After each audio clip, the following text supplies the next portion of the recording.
Lesson number 5 आहे electronic waste. तर electronic waste हा जो शब्द आहे, वेस्ट या शब्दाचा अर्थ कचरा असा आहे. आणि आता इलेक्ट्रॉनिक हा जो शब्द आहे त्याला मराठीमध्ये आपल्या काही फार असा विशिष्ट असा शब्द आहे, तो थोडासा आपल्याला हे होत नाही, तर आपण इलेक्ट्रॉनिक असंच त्याला म्हणूयात. तर ज्या इलेक्ट्रॉनिक वस्तू आहेत त्या वस्तू टाकून दिल्यानंतर जो कचरा जमा होतो, तर तो कचरा कसा आपल्या आणि आपल्या पर्यावरण, आपल्या आरोग्यासाठी आणि पर्यावरणासाठी कसा धोकादायक आहे, आणि हे जे इलेक्ट्रॉनिक वेस्ट आहे ते जमा होण्यापासून किंवा निर्माण होण्यापासून कसं आपण टाळायचं आहे, याबद्दलचा हा टॉपिक दिलेला आहे. थोडंसं पर्यावरणाबद्दल जागृती निर्माण व्हावी आपल्या मनामध्ये, या हेतूनं हा टॉपिक आपल्याला देण्यात आलेला आहे. आता यातल्या ज्या काही बऱ्याचशा गोष्टी आहेत त्या बऱ्याचशा गोष्टी खरं तर अमेरिकेतील काही जे काही तथ्य यात मांडलेली आहेत ही अमेरिकेतील परिस्थितीशी निगडीत आहेत. आता तुम्ही बघत असाल स्क्रीनवरती तुम्हाला दिसत असेल की अमेरिकेमध्ये युएस लिहिलेलं आहे कुठं कुठं तरी. तर अमेरिकेमध्ये काय होतंय, तर या बाबतीतल्या गोष्टी ज्या आहेत ह्या इथे टॉपिकमध्ये लिहिलेल्या आहेत. तर याच गोष्टी आपल्याकडे सुद्धा कधी ना कधीतरी होणार आहेत. त्यामुळं आपल्या मनामध्ये याबद्दल जागरूकता असावी, आपण याच्याबद्दल सजग असावं, आणि अशा प्रकारचं वातावरण किंवा अशा प्रकारचा प्रॉब्लेम जो आहे तो आपल्या इकडे निर्माण होऊ नये, यासाठी हा टॉपिक आपल्याला देण्यात आलेला आहे. याच्यातून आपण काहीतरी धडा घ्यायचा आहे. कारण आपण आपलं आयुष्य जगू, परंतु येणारी जी पिढी आहे त्या येणाऱ्या पिढीला आपण जे काही हे केलेलं आहे त्याच्यातून काही त्रास होऊ नये, किंवा आपण जगत असताना आपल्या वागण्यामुळं किंवा आपलं जे काही हे आहे वस्तू वापराचं जे काही पद्धत आहे त्याच्यामुळे इतर लोकांना त्रास होऊ नये, म्हणून हा टॉपिक आपल्याला इथं देण्यात आलेला आहे. तर थोडक्यात सुरुवातीला आपण मराठीमध्ये तो टॉपिक बघूयात पूर्ण, आणि त्यानंतर पुढच्या लेक्चरला इंग्लिश मराठीमध्ये तो बघूयात. आज हा टॉपिक आपला संपतोय कारण आपल्याला आज 2 लेक्चर आहेत आणि 2 लेक्चरमध्ये हा टॉपिक कव्हर होतोय. तर इलेक्ट्रॉनिक वेस्ट म्हणजेच इलेक्ट्रॉनिक कचरा असं या टॉपिकचं टायटल आहे. आणि हा जो टॉपिक आहे हा टॉपिक पर्यावरणाशी संबंधित आहे. इलेक्ट्रॉनिक कचऱ्याचा पर्यावरणावरती काय परिणाम होतो आणि पर्यावरणावरती झालेला परिणाम, तसंच त्याचा आपल्या आरोग्यावरती, आयुष्यावरती काय परिणाम होतो हे या टॉपिकमध्ये आपल्याला सांगण्यात आलेलं आहे. तर पहिल्यांदाच एक प्रश्न विचारलेला आहे लेखकानं आपल्याला की तुम्ही तुमचाच लॅपटॉप, सेलफोन, टीव्ही हा कधी कधी बदलता हा प्रश्न विचारलेला आहे. कधी बदलता असा प्रश्न विचारला आणि त्याचं उत्तर सुद्धा लेखकानंच दिलेलं आहे. सध्याचं जे युग आहे ते गॅजेटचं युग आहे, इलेक्ट्रॉनिक डिव्हाइसचं युग आहे, आणि या युगामध्ये आपण आपल्याकडे असणाऱ्या इलेक्ट्रॉनिक वस्तू ज्या आहेत ह्या सारख्या सारख्या बदलत राहतो. आणि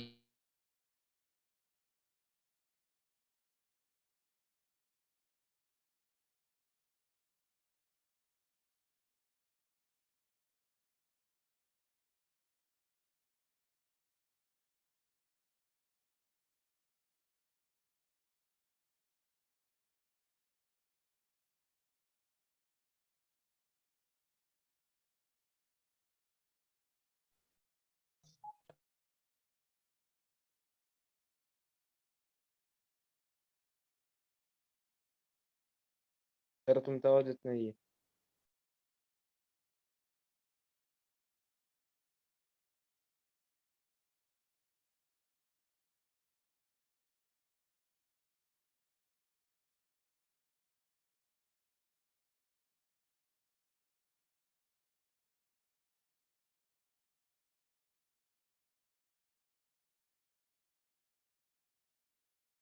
सर आवाज येत नाही तुमचा.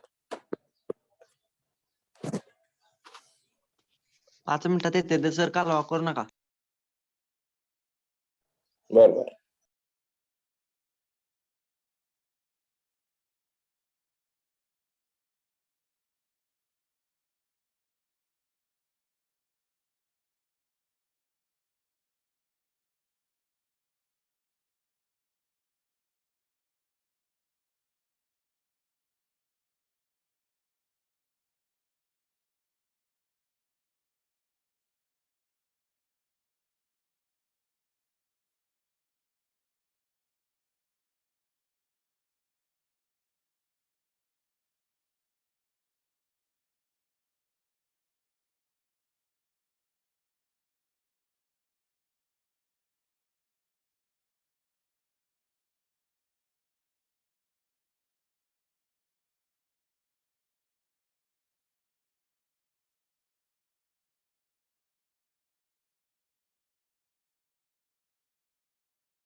तर इलेक्ट्रॉनिक वेस्ट जातं कुठं? आपण निर्माण केलेले जे काही इलेक्ट्रॉनिक कचरा आहे तो जातो नेमका कुठं? तर लेखक म्हणतो की इलेक्ट्रॉनिक वस्तू ज्या आहेत त्याच्यामध्ये सर्व प्रकारच्या सर्व आकाराच्या गोष्टींचा समावेश होतो.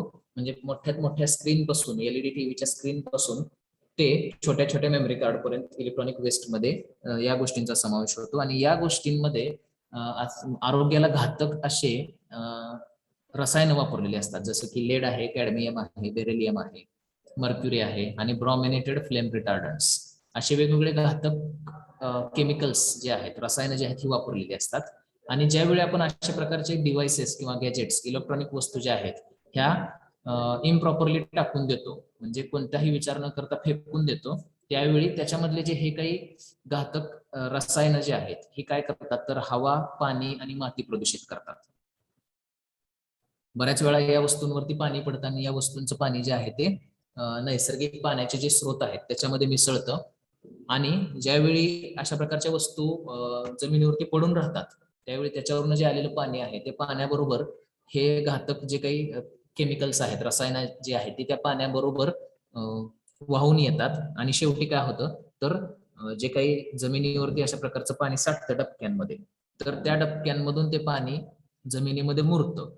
आणि मग जमिनीमध्ये मुरल्यानंतर ते जमिनीमध्ये खाली असणारे जे काही नैसर्गिक पाण्याचे स्रोत आहेत जमिनीमधले, अंडरग्राऊंड वॉटर आपण त्याला म्हणतो, तर त्या पाण्याच्या स्रोतामध्ये ते मिसळतात. आणि मग तिथं हे विष जे आहे ते त्या पाण्यामध्ये थोडंसं मिसळलं जातं. हे जे घातक मूलद्रव्य आहेत किंवा घातक केमिकल्स आहेत हे त्या पाण्यामध्ये मिसळतात. मग अशा प्रकारचं पाणी जर आपण पिलं तर त्याच्यामध्ये आपल्या आरोग्यावरती फार मोठा परिणाम होतो त्याचा. किडनीच्या आजारापासून ते मेंदूच्या आजारापर्यंत आणि आपल्या जनुकीय बदलांपर्यंत एवढे मोठे फार बदल जे आहेत किंवा फार धोके जे आहेत हे आपल्या आरोग्यावरती त्याचे होतात. म्हणजे किडनीचे आजार होणं, ब्रेन डॅमेज होणं किंवा जेनेटिक म्युटेशन म्हणजे जनुकांमध्ये बदल होणं, अशा प्रकारची मोठी रिस्क जी आहे अशा प्रकारचं पाणी आपण पिल्यानं होते. वैज्ञानिकांनी एक शोध लावलेला आहे. चायनामध्ये गियो नावाचा एक प्रांत आहे, त्या प्रांतामध्ये जगातील सगळ्यात जास्त कॅन्सरला कारणीभूत ठरणारे घटक पाण्यामध्ये आढळून आलेले आहेत. म्हणजे तो प्रांत असा आहे, त्या प्रांतामध्ये काय केलं जातं तर असे इलेक्ट्रॉनिक वस्तू ज्या आहेत त्या कचऱ्याच्या स्वरूपात तिथे टाकून दिल्या जातात. आणि तिथं अशा पद्धतीनं पाणी जे आहे ते इतकं प्रदूषित झालेलं आहे की कॅन्सरला कारणीभूत ठरणारे जे काही घटक आहेत हे त्या तिथल्या पाण्यामध्ये सर्वात जास्त शास्त्रज्ञांना आढळून आलेले आहेत, जगामध्ये सर्वात जास्त. तिथलेच 10 पैकी 7 मुलं जे आहेत यांच्या शरीरामध्ये शिशाचं प्रमाण जे आहे ते ठराविक प्रमाणापेक्षा जास्त आढळून आलेलं आहे. आणि 82% लोक जे आहेत हे तिथं शिशाचं जे काही पॉइझनिंग होतं शरीरामध्ये, शिस जे असतं शरीरामध्ये त्याच्या पॉइझनिंगचे शिकार बनलेले आहेत. ते त्यांचा त्रास जो आहे तो त्यांना जाणवायला लागलेला आहे. कारण तिथलं पाणी जे आहे ते इतकं प्रदूषित झालेलं आहे की तिथल्या लोकांना बाहेरच्या गावातून टँकरने पाणी पिण्यासाठी आणावं लागतंय. तिथलं पाणी हे पिण्यायोग्य अजिबात राहिलेलं नाही. कितीही चांगल्या उद्देशानं तुम्ही रिसायकलिंगसाठी तुमच्या वस्तू जरी इलेक्ट्रॉनिक वेस्ट रिसायकल करणाऱ्या कंपनीकडे दिल्या तरी सुद्धा काही कंपन्या अशा असतात ज्या काय करतात तर बेकायदेशीररित्या या वस्तू ज्या आहेत ह्या परदेशात फेकून देतात, परदेशात टाकून देतात, रिसायकल करण्याच्या ऐवजी टाकून देतात. आणि मग ज्यावेळी अशा इलेक्ट्रॉनिक वस्तूंचे ढीग लावले जातात आणि जाळले जातात त्यावेळी त्याचा पर्यावरणावरती फार वाईट परिणाम होतो. 2008 मध्ये अमेरिकेतील एका शासकीय संस्थेनं अभ्यास केलेला आहे आणि त्याच्यातून असं त्यांना दिसून आलेलं आहे की ज्या कंपन्या इलेक्ट्रॉनिक वेस्ट रिसायकल करतात असं सांगतात आणि त्यासाठी इलेक्ट्रॉनिक वस्तू रिसायकल करण्यासाठी घेतात, त्या कंपन्या रिसायकलिंग करण्याच्या ऐवजी इतर लोकांना त्या वस्तूंचा फायदा व्हावा म्हणून त्या वस्तू इतर देशांमध्ये पाठवून देतात. आणि त्यातून ते असं म्हणतात की ज्या लोकांना या टेक्नॉलॉजीचा ऍक्सेस नाही, ज्या लोकांकडे ही टेक्नॉलॉजी नाही त्यांना आम्ही ही टेक्नॉलॉजी दान म्हणून देत आहोत असं ते सांगतात. म्हणजे रिसायकलिंग करण्याच्या ऐवजी अशा प्रकारे इतर लोकांच्या आरोग्याशी त्या कंपन्या ज्या आहेत त्या खेळत आहेत असं लेखक म्हणतो. बरेचशे रिसायकलिंग कंपन्या अतिशय चांगल्या पद्धतीने वस्तू रिसायकल करतायत, परंतु काही अशा बोगस कंपन्या आहेत ज्या काय करतात तर बंद पडलेल्या इलेक्ट्रॉनिक वस्तू ज्या आहेत या घानासारख्या देशामध्ये नेऊन फेकून देतात. म्हणजे रिसायकलिंग करण्यासाठी घेतो असं म्हणतात, परंतु त्या रिसायकलिंग न करता काही अशा बोगस कंपन्या आहेत ज्या घानासारख्या देशामध्ये जमा केलेला जो इलेक्ट्रॉनिक कचरा आहे तो फेकून देतात. तर हे इलेक्ट्रॉनिक वस्तू कुठं जातात हे आपल्याला तिथं कळालेलं आहे, त्याचा आपल्या आरोग्यावरती काय परिणाम होतो. पुढं अजून अशाच काही अभ्यास केलेला आहे, अशाच काही इन्व्हेस्टिगेशन झालेल्या आहेत आणि इलेक्ट्रॉनिक वस्तू ज्या आहेत ह्या कशा इतर देशांमध्ये पाठवून दिल्या जातात, इतर देशांच्या इतर देशातील लोकांच्या आरोग्यावरती त्याचा कसा वाईट परिणाम झाला ते पुढे सांगितलेलं आहे. फ्रंटलाईन नावाची एक संस्था आहे अमेरिकेतली, त्यांनी सुद्धा घाना या देशामधील एका इलेक्ट्रॉनिक वेस्ट जे जिथं गोळा केलं जातं कचरा डेपो, तर त्याचा अभ्यास केलेला आहे आणि तिथं असं लक्षात त्यांच्या आलेलं आहे की तिथली जी लहान लहान मुलं आहेत ही त्या इलेक्ट्रॉनिक कचऱ्याच्या ढिगाऱ्यावरती वस्तू शोधण्यासाठी जातात. कारण का तर त्या इलेक्ट्रॉनिक वस्तू ज्या आहेत त्या सोने, चांदी, लोखंड आणि तांब्यापासून बनलेले असतात. त्याच्यातून सोनं, चांदी, लोखंड त्यांना बाहेर मिळवायचं असतं. या हेतूनं ते त्या इलेक्ट्रॉनिक कचऱ्याच्या डेपोवरती जातात आणि जेवढा वेळ ते तिथं घालवतात तेवढा वेळ हा त्यांच्या आरोग्यासाठी पुरेसा आहे, आरोग्याला धोका निर्माण करण्यासाठी, असं त्या संस्थेनं म्हटलेलं आहे. कारण या इलेक्ट्रॉनिक वस्तूमध्ये असणारे जे काही विषारी द्रव्य आहेत, विषारी जे काही केमिकल्स आहेत, जे काही रसायनं आहेत, ही आरोग्यासाठी जीवघेणी आहेत असं त्यांनी सांगितलेलं आहे. पुढं अमेरिकेतील एका डिपार्टमेंटनं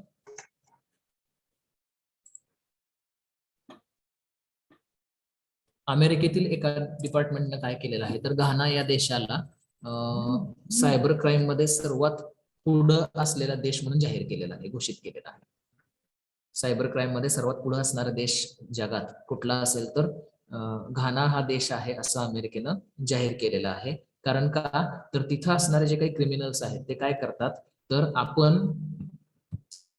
फेकून दिलेल्या ज्या काही इलेक्ट्रॉनिक वस्तू आहेत जसं की कॉम्प्युटरचे हार्ड डिस्क असेल किंवा लॅपटॉप असेल, तर अशा बंद पडलेल्या हार्ड डिस्क तिथल्या ओपन मार्केटमध्ये काही किरकोळ किमतीला विकत घेतात आणि मग काहीतरी तडजोड करून ती वस्तू चालू करतात आणि त्याच्यामध्ये आपली जी काही वैयक्तिक माहिती असेल किंवा आपली जी काही बँकेची माहिती असेल ती माहिती चोरतात आणि त्याच्यातून ऑनलाईन फ्रॉड करतात. तर अशा पद्धतीनं घाना हा देश जो आहे तो सायबर क्राईम मध्ये सर्वात पुढे आलेला आपल्याला दिसून येतोय.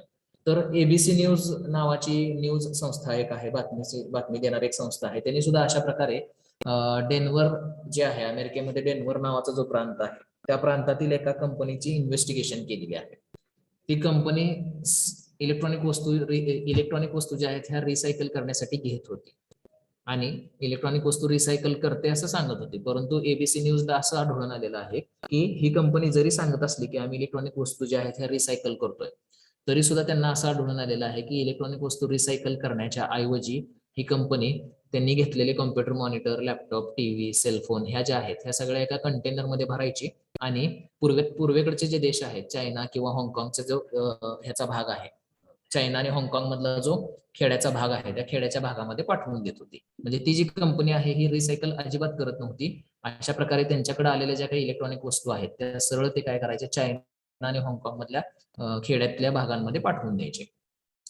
आणि जसं हे काय झालेलं आहे तर आपल्याला नवीन वस्तू वापरता यावी म्हणून आपण काय करतोय तर इतर देशातील लोकांच्या आरोग्याशी खेळत आहोत. म्हणजे आपण टाकून दिलेली वस्तू जी आहे ती अशा प्रकारे प्रॉपरली रिसायकल होतच असेल असं नाही, ती इतर देशांमध्ये सुद्धा अशा प्रकारे फेकून दिली जात असेल आणि तिथल्या लोकांच्या आरोग्याशी आपण खेळतो फक्त एक नवीन इलेक्ट्रॉनिक वस्तू आपल्याला वापरावी या आपल्या हट्टापायी.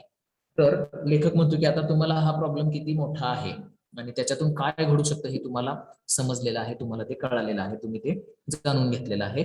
तर आता मग लेखकानं आपल्याला आवाहन केलेलं आहे की तुम्ही आता ठरवायचं आहे की याच्यामध्ये बदल कसा घडवायचा आहे. आपले दैनंदिन जे काही निर्णय आहेत ते निर्णय आपण थोडेसे बाजूला सारायचे आहेत. आपण ठरवायचं आहे की आता याच्यामध्ये बदल कसा घडवून आणायचा आहे, इतर देशातील लोकांचं आरोग्य सुद्धा किती महत्वाचं आहे हे आपल्याला ठरवायचं आहे आणि त्यानुसार मग आपण ठरवायचं की आपल्याकडे असणारी इलेक्ट्रॉनिक वस्तू बदलायची की नाही. तर तो निर्णय आपण घ्यायचा आहे असं लेखकानं सांगितलेलं आहे. कारण इतर देशातील लोकांवरती जी काही वाईट अवस्था येते हे पाहून आपल्याला थोडंसं वाईट वाटू शकतं, बरंचसं वाईट वाटू शकतं, परंतु जर आपण निर्णय बदलले तर आपण ह्या परिस्थिती बदलू शकतो असं लेखकानं म्हटलेलं आहे. आपण इलेक्ट्रॉनिक वेस्ट जे आहे हे प्रॉपरली रिसायकल कसं केलं जाईल, इफेक्टिव्ह पद्धतीनं कसं रिसायकल केलं जाईल हे आपण पाहणं ही आपली जबाबदारी आहे असं लेखक म्हणतो. कोणत्याही परिस्थितीमध्ये आपण टाकून दिलेली इलेक्ट्रॉनिक वस्तू इतर देशामध्ये जाता कामा नये हे पाहणं ही आपली जबाबदारी आहे असं लेखक म्हणतो. मग आता याच्यावरती लेखकाने काही उपाय सांगितलेले आहेत. इलेक्ट्रॉनिक वस्तू जी आहे ही रिसायकल कशी करायची याच्यावरती काही उपाय सांगितलेले आहेत. आता हे उपाय जे आहेत ते बऱ्याच वेळा अमेरिकेत चालतात. आपल्याकडे अशा पद्धतीचा उपाय जो आहे तो काही ठराविक प्रमाणात चालतो, परंतु तिथं कसं रिसायकल करण्याच्या पद्धती आहेत हे आपल्याला इथं सांगितलेल्या आहेत. तर त्यातल्या काही रिसायकल करण्याच्या पद्धती त्यांनी सांगितलेल्या आहेत. तर लेखकाने सांगितलंय मग आपण जे इलेक्ट्रॉनिक वेस्ट टाकून दिलेला आहे, इलेक्ट्रॉनिक कचरा जो आपण टाकतो तो प्रॉपरली आणि सुरक्षितपणे कसा रिसायकल करायचा. तर लेखक म्हणतो की चांगली बातमी अशी आहे की तुमच्याकडे बरेचसे ऑप्शन्स उपलब्ध आहेत ज्याच्यामधून तुम्ही काय करू शकता, तुमचं इलेक्ट्रॉनिक वेस्ट जे आहे ते रिसायकल करू शकता किंवा तुम्ही डोनेट करू शकता. जे वापरलेले इलेक्ट्रॉनिक वस्तू जे आहेत त्या तुम्ही डोनेट करू शकता, दान करू शकता. फक्त तुम्हाला हे समजणं गरजेचं आहे की जर तुम्ही एखादी वस्तू तुमच्या स्थानिक दुकानामध्ये घेऊन गेलात इलेक्ट्रॉनिक वस्तू रिसायकल करण्यासाठी, तर तिथं ते रिसायकल होईलच असं नाही. तुम्हाला तिथं फसवलं जाऊ शकतं. ती अशी फसवणूक होते. जसं एबीसी न्यूजनं शोधून काढलं होतं की डेन्व्हर मधली कंपनी जी आहे ती इलेक्ट्रॉनिक वस्तू रिसायकल करते म्हणायची, परंतु अजिबात करत नव्हती. तसंच तुमची सुद्धा फसवणूक होऊ शकते. कारण का, तर इलेक्ट्रॉनिक वस्तू रिसायकल करणाऱ्या ज्या कंपन्या आहेत त्या काय करत असतात, तर पैसे मिळवायच्या हव्यासापोटी अशा प्रकारच्या ज्या वस्तू आहेत त्या इतर देशांमध्ये फेकून देतात. त्याच्यातून त्यांना काही थोडेफार पैसे मिळतात आणि पैसे मिळवण्याच्या हव्यासापोटी ते असं करत असतात. परंतु मग तुम्ही काय केलं पाहिजे, तर लेखकानं त्या प्रश्नाचं उत्तर पुढे सांगितलेलं आहे, इलेक्ट्रॉनिक वस्तू रिसायकल करण्याचे मार्ग. तर त्याच्यामध्ये पहिला मार्ग जो सांगितलेला आहे तो काय आहे, तर use a certified e waste recycler. अशाच रिसायकलिंग कंपनीची निवड करायची आहे जी प्रमाणित आहे. आता ती प्रमाणित कंपनी कोणती असणार आहे किंवा कसं शोधायचं, तर त्याचे मार्ग पुढे सांगितलेले आहेत. तर तो म्हणतो की अशा कंपनीची तुम्ही निवड करायची आहे तुमच्या इलेक्ट्रॉनिक वस्तूची रिसायकल करण्यासाठी जी company Basel Action Network through प्रमाणित करण्यात आलेली आहे. आता हे बेसिल ऍक्शन नेटवर्क काय आहे? बेसिल ऍक्शन नेटवर्क जी आहे ही एक अशी संस्था आहे जी काय करते, तर इलेक्ट्रॉनिक वस्तू रिसायकल करणाऱ्या कंपन्यांची तपासणी करते आणि मगच त्यांना प्रमाणित करते की या कंपन्या अतिशय जबाबदारीनं आणि अतिशय सुरक्षितपणे इलेक्ट्रॉनिक वस्तू रिसायकल करतात. पण त्यांची तपासणी करते आणि मग तपासणी केल्यानंतरच काय करते, तर त्यांना प्रमाणित करते.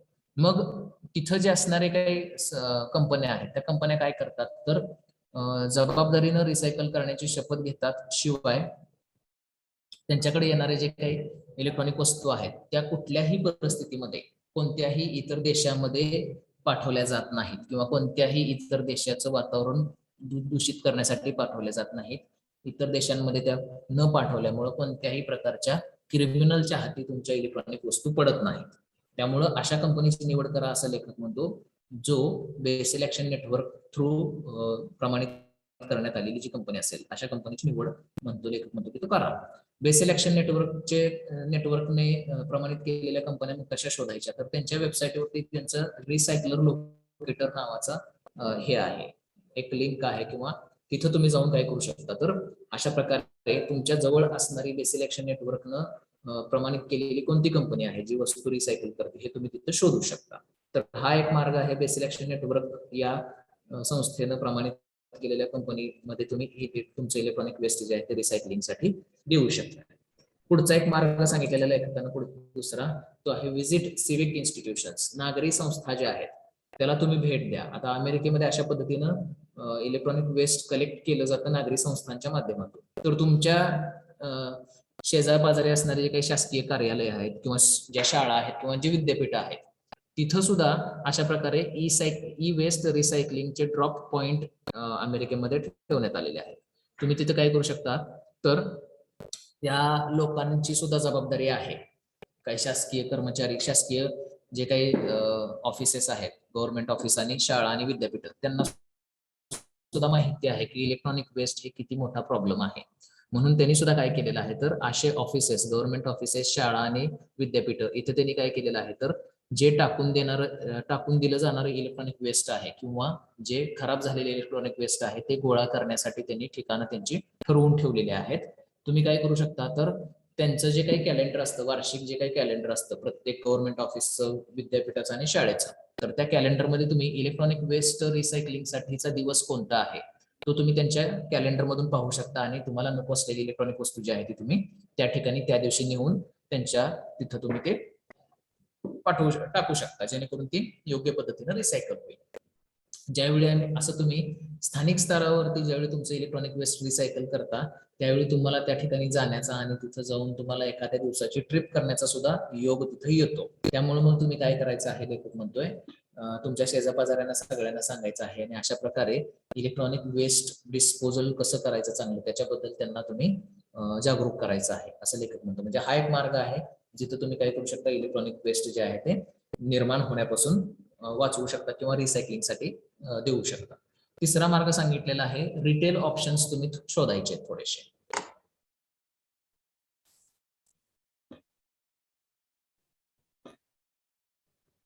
आता रिटेल ऑप्शन शोधायचं म्हणजे काय करायचं नेमकं तर बघा काही अशी ठराविक दुकानं आहेत जी दुकानं काय करतात तर त्यांच्या दुकानामध्ये रिसायकलिंगसाठी वस्तू ज्या आहेत ह्या घेतल्या जातात स्वीकारल्या जातात. बेस्ट बाय नावाची एक कंपनी आहे एक्झाम्पल म्हणून दिलेला आहे लेखकानं. याला बेस्ट सिलेक्शन नेटवर्कने काही प्रमाणित केलेलं नाही परंतु त्यांचा स्वतःचा असा एक रिसायकलिंग प्रोग्राम आहे. स्वतःचा असं इलेक्ट्रॉनिक वस्तू डिस्पोज करण्याचं एक स्वतःचं त्यांचं असं एक कार्य आहे जे अतिशय प्रभावीपणे ते करतात. ते म्हणतात की ते फक्त अशाच कंपन्यांबरोबर काम करतात ज्या अतिशय स्ट्रिक्टली आणि अतिशय चांगल्या पद्धतीनं इलेक्ट्रॉनिक वेस्ट प्रोसेस करतात. अशाच कंपन्यांबरोबर बेस्ट बाय ही जे काही रिटेल शॉप स्टोअर आहे ते काम करतं. स्पेसिफिकली त्यांच्या वेबसाईटवरती असं लिहिलं गेलेलं आहे की तुमच्याकडून आलेले जे काही इलेक्ट्रॉनिक वेस्ट आहे ते कोणत्याही इतर देशांमध्ये पाठवलं जात नाही, कोणत्याही कचरा डेपोवरती टाकून दिलं जात नाही असं ते म्हणतात. ते पुढे काय करतात बघा बेस्ट बाय हे जे आहे याच्यामधून इलेक्ट्रॉनिक वस्तू कशी रिसायकल केली जाते हे तिथं सांगितलेलं आहे. बेस्ट बाय हे तुम्हाला याची खात्री देतं की तुम्ही तुमच्या ज्या वस्तू रिसायकलिंगसाठी पाठवल्या जातात त्या अतिशय चांगल्या पद्धतीनं रिसायकलिंगसाठी दिल्या जातात. तुम्ही जे काही बेस्ट बाय या स्टोअर मध्ये टाकून दिलेल्या ज्या वस्तू आहेत ते कोणत्याही परिस्थितीमध्ये इतर देशांमध्ये पाठवून दिल्या जात नाहीत आणि त्याच्यामध्ये असणारं जे काही धोकादायक मटेरियल आहे जसं की धोकादायक केमिकल आहेत सगळे जे काही रसायन आहेत ती सुद्धा अतिशय योग्य मार्गाने वेगळी केली जातात आणि त्याचं डिस्पोजल केलं जातं. ते म्हणतात की आम्ही डायरेक्टली अशा काही ठराविक कंपन्यांबरोबरच काम करतो, त्यांच्याशी डायरेक्ट आम्ही संबंध जोडलेला आहे, त्यांच्याबरोबरच आम्ही काम करतो ज्या कंपन्या अतिशय जबाबदारीनं इलेक्ट्रॉनिक वेस्ट जे आहे हे रिसायकल करतात. आणि आम्ही सुद्धा त्यांच्यावरती लक्ष ठेवून असतो की इलेक्ट्रॉनिक वस्तू ज्या आहेत ह्या अतिशय चांगल्या पद्धतीनं रिसायकल करत असतील. तर या कंपन्या काय करतात तर आम्ही ठरवलेले जे काही मानकं आहेत रिसायकल करण्याची त्याच मानकांवरती ते वस्तू रिसायकल करतात आणि कोणत्याही परिस्थितीमध्ये इतर कंपन्यांना ते रिसायकलिंगसाठी वस्तू पाठवून देत नाहीत किंवा इतर देशांमध्ये त्या पाठवून देत नाहीत. तर अशा प्रकारे तुम्ही रिटेल ऑप्शन जो आहे तो सुद्धा निवडू शकता इलेक्ट्रॉनिक वस्तू रिसायकल करण्यासाठी. अशा काही दुकानं असतात जी दुकानं काय करतात तर स्वतः काही वस्तू रिसायकल करण्यासाठी घेतात. तर बेस्ट बाय हे त्यापैकी एक आहे तर त्या ठिकाणी तुम्ही टाकू शकता तुमची इलेक्ट्रॉनिक वस्तू. आता बेस्ट बाय हे जे रिटेल शॉप आहे त्याच्यामध्ये तुम्ही कोणकोणत्या इलेक्ट्रॉनिक वस्तू टाकून देऊ शकता तर तुमचे सेलफोन आहेत बंद पडलेले, त्यानंतर टीव्ही आहेत, पॉवर कॉर्ड्स आहेत, जीपीएस डिव्हाइसेस आहेत, स्पीकर्स आहेत, डीव्हीडी प्लेयर्स आहेत, पेपर श्रेडर्स आहेत, मेमरी कार्ड्स आहेत, डेस्कटॉप आहे, लॅपटॉप आहे, नोटबुक आहे. तर अशा वेगवेगळ्या गोष्टी ज्या आहेत त्या तुम्ही बेस्ट बाय या ठिकाणी रिसायकलिंगसाठी देऊ शकता. याच्या पलीकडे जाऊन गेटिंग्टन नावाची एक संस्था आहे ती काय करते तर काही ठराविक इलेक्ट्रॉनिक वेस्ट रिसायकल करणाऱ्या कंपन्यांबरोबर त्यांचा करार आहे आणि त्यांच्याबरोबरच ते काय करतात तर इलेक्ट्रॉनिक वस्तू रिसायकल करण्याचं काम करतात. तर त्याच्यामध्ये तुम्ही प्रीपेड पोस्टेज कंटेनरमध्ये सुद्धा तुमच्या इलेक्ट्रॉनिक वस्तू ज्या आहेत ह्या टाकून देऊ शकता. ज्या इलेक्ट्रॉनिक वस्तू तुम्ही गेटिंग्टनकडे रिसायकलिंगसाठी देता त्या वस्तूंवरती तुम्हाला काही कॅश रिवॉर्ड सुद्धा मिळतो, तुम्हाला त्याचे पैसे सुद्धा मिळतात. म्हणजे एक प्रकारचं प्रोत्साहन आहे की तुम्ही तुमच्या वस्तू चांगल्या लोकांकडे रिसायकलिंगसाठी दिल्या त्याबद्दल तुम्हाला अवॉर्ड दिलेला आहे, रिवॉर्ड दिलेला आहे. तर अशा कॅश रिवॉर्ड सुद्धा दिले जातात. ते कॅश रिवॉर्ड तुम्ही स्वतः घेऊ शकता किंवा कोणत्या तरी एका सेवाभावी संस्थेला दान म्हणून सुद्धा तुम्ही देऊ शकता. तर गेटिंग्टन सुद्धा अशा पद्धतीनं तुमच्या इलेक्ट्रॉनिक वस्तू रिसायकल करण्याचं काम जे आहे ते चांगल्या पद्धतीनं करत आहे. तर असे रिटेलचे ऑप्शन सुद्धा तुम्ही इलेक्ट्रॉनिक वस्तू रिसायकल करण्यासाठी वापरू शकता. पुढं शेवटचा एक मार्ग सांगितलेला आहे इलेक्ट्रॉनिक वस्तू रिसायकल करण्यासाठीचा. तो काय आहे बघा तर डोनेट युअर इलेक्ट्रॉनिक्स. जर तुमचं इलेक्ट्रॉनिक वस्तू अजून चालू असेल, ती बंद पडलेली नसेल तर तुम्ही काय करू शकता त्याचा रियूज करू शकता, पुनर्वापर करू शकता. रिसायकलिंग करण्याच्या ऐवजी पुनर्वापर करणं कधीही चांगलं असतं. तर जर तुमचं इलेक्ट्रॉनिक वस्तू जी आहे ती चालू असेल अजून, तर तुम्ही काय करू शकताय, इलेक्ट्रॉनिक वेस्ट तुम्ही कसं करू शकताय, तर त्या वस्तूचा पुनर्वापर करून तुम्ही करू शकताय. जी टेक्नॉलॉजी तुमच्याकडे आहे आणि जी एखाद्या व्यक्तीकडे नसेल, तर अशा व्यक्तीला तुम्ही ती काय करू शकताय, दान सुद्धा करू शकताय. त्यांना ते वापरेल, रियूज होईल त्या वस्तूचा. म्हणजे एखादी वस्तू चालू आहे आणि ती चालू वस्तू आपण टाकून देऊन नवीन वस्तू घ्यायची नाही. तर जर तुम्हाला तशी वस्तू घ्यायची असेल, तर ज्या व्यक्तीकडे ती वस्तू नाहीये त्या व्यक्तीला तुम्ही ती दान देऊ शकताय, जेणेकरून तो त्याचा वापर बंद पडेपर्यंत करेल आणि मग तो रिसायकलिंगसाठी पाठवेल. तर अशा पद्धतीने तुम्ही रियूज करू शकताय. काही संस्था आहेत, सेलफोन्स फॉर सोल्जर्स आणि व्हेरिझॉन होपलाईन, हे जे प्रोग्राम्स आहेत किंवा ह्या ज्या संस्था आहेत, या सुद्धा काय करतात, तर तुमच्याकडं चालू असलेले जुने मोबाईल फोन जे आहेत हे योग्य कारणासाठी वापरण्यासाठी तुमच्याकडून ते घेऊन जातात.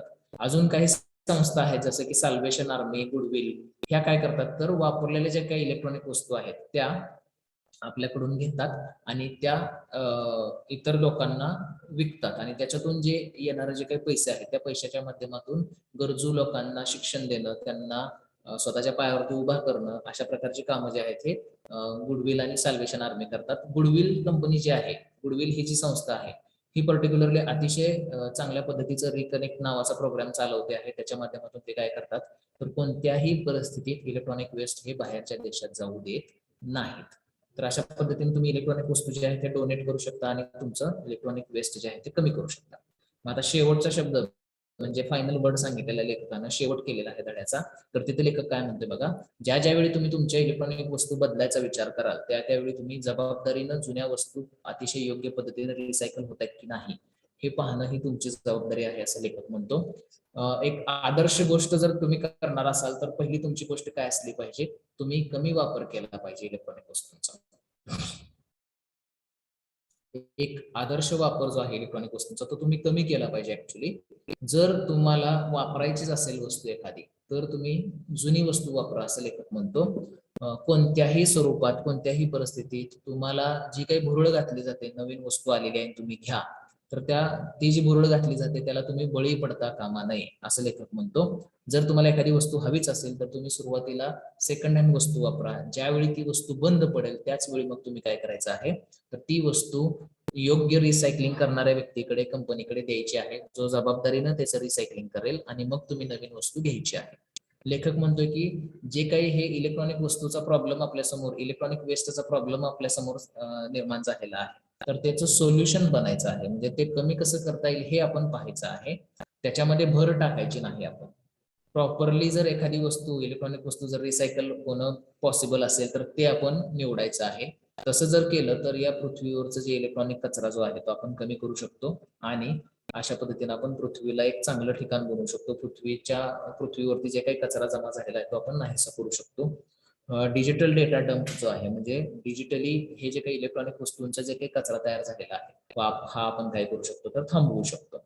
त्यामुळे लेखक म्हणतो की तुम्ही जे काही मिळवलेलं आहे, तुम्ही जे काही आतापर्यंत आयुष्यात कमवलेलं आहे त्याच्यावरती तुम्हाला अभिमान वाटेल असं कार्य तुम्ही करा. नवनवीन मित्रांना भेटा. शिवाय तुमचं जे काही पाकिट आहे ते थोडंसं ग्रीनर करा, म्हणजे कागदाचा वापर जो आहे तो कमी करायचा आहे. कचरा जेवढा कमी होईल तेवढा प्रयत्न आपण करायचा आहे. सुरुवातीला मग शेवट लेखक म्हणतोय की तुम्ही तुमच्या इलेक्ट्रॉनिक वस्तू कशा डिस्पोज करता, त्याची विल्हेवाट कशी लावता हे सांगा. जर तुमच्याकडे काही अजून ऍडिशनल टिप्स असतील प्रॉपरली इलेक्ट्रॉनिक वस्तू रिसायकल करण्याच्या, तर त्या टिप्स सुद्धा आम्हाला तुम्ही सांगा, असं लेखक म्हणतो. तर इथं हा टॉपिक जो आहे तो संपतो. या टॉपिक मध्ये काही अवघड शब्द आहेत, त्या अवघड शब्दांचे अर्थ आपण बघूयात. हेझार्डस हा शब्द आहे. हेझार्डस या शब्दाचा अर्थ आहे डेंजरस किंवा रिस्की, आरोग्यास धोकादायक असणारा. कंटॅमिनेटिंग या शब्दाचा अर्थ आहे मेक समथिंग पोल्युटेड, एखादी गोष्ट दूषित करणे. कंटॅमिनेट म्हणजे दूषित करणे. टॉक्सिक या शब्दाचा अर्थ आहे पॉइझनस म्हणजे विषारी. ऑब्सोलेटचा अर्थ आहे ओल्ड किंवा नॉट इन यूज, जुना किंवा वापरात नसलेला म्हणजेच बंद पडलेला. स्कॅव्हेंजिंग या शब्दाचा अर्थ आहे search for a particular thing, एखादी विशिष्ट गोष्ट शोधणे, त्याला स्कॅव्हेंजिंग असं म्हटलं जातं. डेझिग्नेटेड म्हणजे चोजन, निवडक ठिकाण असं त्याला म्हटलं जातं. डेझिग्नेटेड म्हणजे निवडक. त्यानंतर अकम्प्लिशमेंट म्हणजे अचिव्हमेंट असा शब्दाचा अर्थ आहे एखादी गोष्ट मिळवणे किंवा पूर्ण करणे. डिस्पोज्ड, थ्रो अवे टाकून देणे. डिस्पोज म्हणजे टाकून देणे, विल्हेवाट लावणे. आणि लँडफिल्सचा अर्थ आहे area where waste is burned. असं ठिकाण ज्या ठिकाणी कचरा जो आहे तो जाळला जातो, कचरा टाकून दिला जातो, त्याला लँडफिल असं म्हटलं जातं. हे काही अवघड शब्द आहेत. तर अशा पद्धतीने इथं आपला हा टॉपिक जो आहे तो मराठीमध्ये ऐकून किंवा मराठीमध्ये त्याचा अर्थ आपला थोडक्यात स्टोरी टाईप स्वरूपात पाहून पूर्ण होतो.